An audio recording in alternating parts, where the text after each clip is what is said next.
अस्सलाम वालेकुम friend and viewer, कैसे हैं आप सब। उम्मीद करता हूँ सब ठीक ठाक होंगे। इस टाइम मेरे साथ है मौसन भाई और सलमान भाई। और आज एक और टॉपिक पे वीडियो बनाने जा रहे हैं हम। टॉपिक जो है कि वो आप लोगों को पता होगा, जिस तरह रिसेंटली अभी लाहौर में एक बहुत ही सैड इंसिडेंट हुआ है। क्या हुआ है कि लाहौर में पंजाब कॉलेज में बहन के सामने उसके भाई का मर्डर कर दिया गया है। Punjab college, Punjab college, Punjab college, हर दफ़ा कोई ना कोई नया कटा खोल के रखा होता है इन पंजाब कॉलेज वालों ने। क्या किस तरह के ये स्टूडेंट प्रोड्यूस कर रहे हैं वहाँ से, किस तरह के स्टूडेंट वहाँ पे पढ़ रहे हैं, कुछ समझ नहीं आ रही कि इतना घटिया स्टाफ क्या हो गया हुआ है पंजाब कॉलेज को। तो आज का टॉपिक हमारा इसी पे है, तो स्टार्ट करते हैं आज का टॉपिक।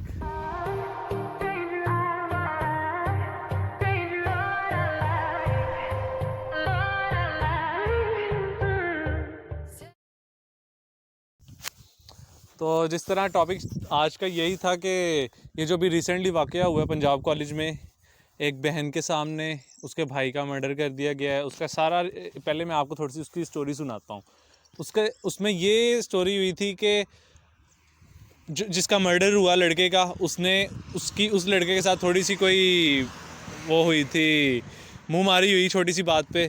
तो लड़के ने क्या किया, लड़का नेक्स्ट डे गन लेके आ गया और गन ला के उसने पहले लड़के का मर्डर किया। बाद में लड़की, जो उसकी बहन थी लड़के की, उसने थोड़ा शोर मचाना चाहा तो उसने आगे पीछे उसे भी गन से मर्डर उसका भी कर दिया। अब सारी स्टोरी के पीछे ये सबसे पहले सोचा जाए, ये देखा जाए कि सबसे पहले लड़का कॉलेज के अंदर, पंजाब कॉलेज के अंदर गन किस तरह लाया। सिक्योरिटी, इतनी टाइट सिक्योरिटी होती है यार। मुझे भी पता है कि हम जब गेट के सामने खड़े होते थे, हमें सिक्योरिटी वाले खड़े नहीं थे होने देते पंजाब कॉलेज में कि भाई नहीं, सिक्योरिटी बहुत हाई है, ये है वो है, ऐसे वैसे। और आते जाते स्टूडेंट्स की भी वो बड़ी सख्त जो है ना सिक्योरिटी चेकिंग कर रहे होते थे। लेकिन ये कैसी चेकिंग थी कि जो कि लड़का कॉलेज के अंदर गन लेके चला गया और सिक्योरिटी वालों को पता नहीं है, और अंदर जाके वो 2 मर्डर करके आ गया है। मैं तो बहुत ज़्यादा शॉक्ड हुआ हूँ ये न्यूज़ देख के कि यार हमारे पाकिस्तानी हमारे स्टूडेंट्स ये किन चीज़ों की तरफ चल पड़े हुए हैं। टिकटॉक, यूट्यूब, यूट्यूब तो नहीं, टिकटॉक नहीं, ज़्यादातर अन्ना गंद मचाया हुआ है टिकटॉक ने। टिकटॉक पे क्या हो रहा है, ग्रुपिंग हो गई हुई है और एक एक ग्रुप दूसरे ग्रुप को गालियां दे रहा है, इतनी इतनी गंदी गंदी गालियां दे रहा है, और वहाँ से फिर ये इस तरह के केसेस सामने आ जाते हैं। तो कोई समझ नहीं आ रही। बाकी सलमान भाई थोड़ा सा आप रिव्यू देते हैं और फिर बाद में मौसम भाई। देखिए, मैं तो बहुत बहुत हैरान हूँ और परेशान हूँ जब से मैंने ये चीज़ देखी है। वो भी पंजाब कॉलेज जो है वो इतना एक मशहूर इदारा, एक इंस्टीट्यूट है जिसने इतना अच्छा टैलेंट स्टार्ट में प्रमोट किया। लेकिन अब देखें कि पंजाब कॉलेज से किस तरह की चीज़ें प्रोड्यूस हो रही हैं। ये अब इंसिडेंट आपके सामने है। और इससे पहले ये जो अब टिकटॉकर्स वाले मसले हैं, एलेक्स भट्टी वहाँ से आया, इतने लोग हैं पंजाब कॉलेज के। ये लोग पढ़ने जा रहे हैं, क्या करने जा रहे हैं। जो पेरेंट्स हैं वो अपने बच्चों को वहाँ पे पढ़ने के लिए भेज रहे हैं, लेकिन लोग वहाँ पे कुछ और ही चीज़ें कर रहे हैं। इससे पहले एक केस हुआ था, शायद आपको याद हो, तकरीबन 4-5 साल पुरानी बात है, शाहरुख जतोई वाला। उसमें भी यही था कि उसकी एक दोस्त ही होता है, उसके साथ लड़ाई होती है, कोई मसला होता है, तो वो उसको जो है ना, वो क्या कहते हैं, गोली से मार देता है, जिसके ऊपर एक ड्रामा भी बनाया गया था। लेकिन आप ये देखें कि ये किस तरह का एक माशरा जिसमें हम रह रहे हैं, जहाँ पे किसी की जान की कोई वैल्यू नहीं है, कोई किसी भी टाइम मर जाए, किसी को आप मार दो। अगर किसी के साथ आर्गूमेंट हुआ है, ये कोई इतनी बड़ी बात नहीं है कि उसको दुनिया में रहने का ही हक नहीं है। मतलब आप ये समझ लो कि क्योंकि ये इसका और मेरा जो पॉइंट का या आर्गूमेंट में कोई कंट्राडिक्शन आ रहा है, तो अब इस बंदे को दुनिया में रहने का हक नहीं है, मैं इसको उड़ा दूंगा, मैं इसको ऊपर पहुंचा दूंगा। इस तरह के बहुत ज़्यादा केसेस पहले भी होते रहे हैं, अब भी हो रहे हैं। लेकिन ये जो चीज़ें हैं, ये सोसाइटी में एक अनबेरेबल सी चीज़ है, ये नाकाबिले बर्दाश्त चीज़ है। और वालदैन जो है, मैं उनको कहना चाहूँगा कि वो मेहनत करते हैं, बहुत पैसा कमाते हैं, लेकिन वो पैसा जब कमाते हैं उनका माइंड मैच्योर होता है। उन्होंने अपने मेहनत से, बलबूते से वो पैसा कमाया होता है, उनको पता होता है कहाँ पे लगाना है, कहाँ पे नहीं लगाना। लेकिन जो छोटे छोटे उनके बच्चे होते हैं, अब आप देखें, आप अपने छोटे से बच्चे को, 2 साल के बच्चे को बड़ी साइकिल नहीं देंगे कि अगर चलाएगा भी, पहले तो चला नहीं पाएगा, चलाएगा भी सही तो कहीं ना कहीं जाके ठोक देगा, एक्सीडेंट करवा देगा, गाड़ी नहीं देंगे। ऐसे ही पैसा पैसा भी एक ऐसी चीज़ है जो आप छोटे छोटे इमेच्योर जो जहन के बच्चे हैं, लड़के लड़कियां कोई भी, उनको आप नहीं दे सकते, क्योंकि वो उनका गलत यूज़ ही करेंगे, क्योंकि उन्होंने पैसा कमाया नहीं है, उनको उसकी इंपॉर्टेंस का नहीं पता। अब ये देखें कि वालदैन जो यानी कि बहुत ज़्यादा मेहनत करते हैं, अच्छा भला पैसा कमाते हैं, उस वालिद के पास कोई सैमसंग का पुराना मॉडल होगा, लेकिन जो बच्चा होगा उसे हर साल नया जो आईफोन का मॉडल आ रहा है, लेटेस्ट मॉडल आ रहा है, उसने वो लेना है। गाड़ी उसने लेनी है, अब उसके वालिद के पास पुरानी कोई 92 मॉडल की गाड़ी होगी, लेकिन जो बच्चा होगा उससे होगा कि मैंने नई गाड़ी लेनी है। एक तो ये वालिदैन के ऊपर सबसे बड़ी ज़िम्मेदारी बनती है कि आपने जो दुनिया में चीज़ छोड़ के जानी है ना, वो एक इखलाकियात है और एक तरबियत है। ये चीज़ें आपकी नस्ल दर नस्ल आगे चलनी है। पैसे की मिसाल ऐसे है कि मैंने अभी रिसेंटली एक पोस्ट पढ़ी थी, उसमें लिखा हुआ था कि एक इंतकाल के बाद ज़मीन आपके नाम होती है और एक इंतकाल के बाद आप ज़मीन के नाम होते हो। यानी कि अब आपके इंसिस्टर की, बड़े आबा अजदाद की, वालिद साहब की अगर डेथ होती है तो उनके हिस्से में जो भी ज़मीन थी वो बच्चों में मतलब उसका बंटवारा होता है, वो आ जाती है आपके हिस्से में। लेकिन एक जब आपका इंतकाल होता है तो आप उस ज़मीन का हिस्सा बन जाते हो हमेशा हमेशा के लिए।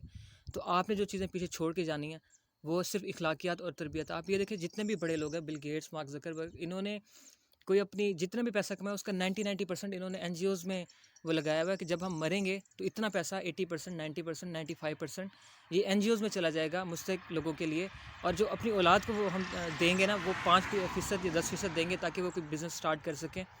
उनको अपनी मेहनत करने दें, आप अपना जो पैसा है उनके ऊपर बर्बाद ना करें, क्योंकि जब आप बेतहाशा पैसा उनको देंगे, हर तरह की दुनिया की लग्जरीज उनको देने की कोशिश करेंगे, तो उनके ऊपर, उनके हाथों में गन्स भी होंगी और वो इस तरह के फड्डे होंगे। एक सिनेरियो ये है जो वालिदैन के रिलेटेड मतलब मैं बात करना चाह रहा था। दूसरा जो सिनेरियो है कॉलेजेस में जो मैंने मतलब बहुत ज़्यादा नोटिस किया, वो तंजीम साजी वाला है कि इतनी ज़्यादा मतलब तंजीम है, अब मैं उनका नाम नहीं लेना चाहता, लेकिन आप लोग तकरीबन समझ गए होंगे कि वो अब लड़ाइयाँ करवाते हैं, फड्डे करवाते हैं। अब जो तंजीम का हेड है वो बैठा हुआ है, उसके नीचे जो वो लड़के हैं जो नए नए तंजीम में हैं, जो सिर्फ बदमाशी करने के लिए आए हैं, उनको है कि यार मेरी उसके साथ नहीं बनती तो मैं इस तंजीम का हिस्सा बन जाऊँगा, और जब मैं इस तंजीम का हिस्सा बनूंगा मुझे उसकी सपोर्ट होगी, वो लोग मुझे गन्स प्रोवाइड करेंगे, मुझे एक टीम फोर्स मिलेगी, तो मैं अगले बंदे का जिसके साथ मेरा कंट्रडिक्शन है मैं उसको उड़ा दूंगा।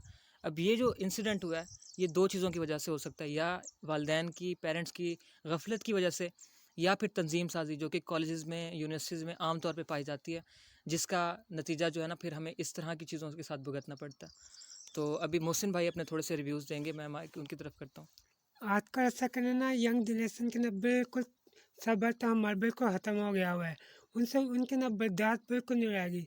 कोई तोते से भी बात होती है वो पहली धमकी देते कि हम तुम्हें जान से मार देंगे, और अगला कहता है कि इतना ऐसी बात है तो मुझे सबूत दो, ऐसे करो। ऐसे बहुत से वाक़ये, इसके अलावा और भी बहुत है जो अक्सर आते रहते हैं कि किसी दोस्त ने दोस्त को मतलब कि सूट कर दिया इतनी को बात पे, किसी ये हो गया। तो मैं तो ये कहूँगा कि इसके अंदर वार्डन का भी थोड़ा सा कसूर होता है। उनको भी पता होता है कि उनकी औलाद मतलब कि कैसी है, उन्हें भी चाहिए कि ये मतलब कि तरबियत, तो इनको प्यार से समझाए, इनको इनके पास कड़ी न रख के देखे कि क्या काम कर रहा है क्या नहीं। तो क्या कहते हैं, मुझे तो तुमको समझ लग रही है कि मैं क्या बोलूँ, मतलब कि एक छोटी सी बात, कोई बात नहीं हुई एकदम से सोच कर देना, ये तो कोई सॉल्यूशन ना हुआ, किसी मसले का हल ना हुआ।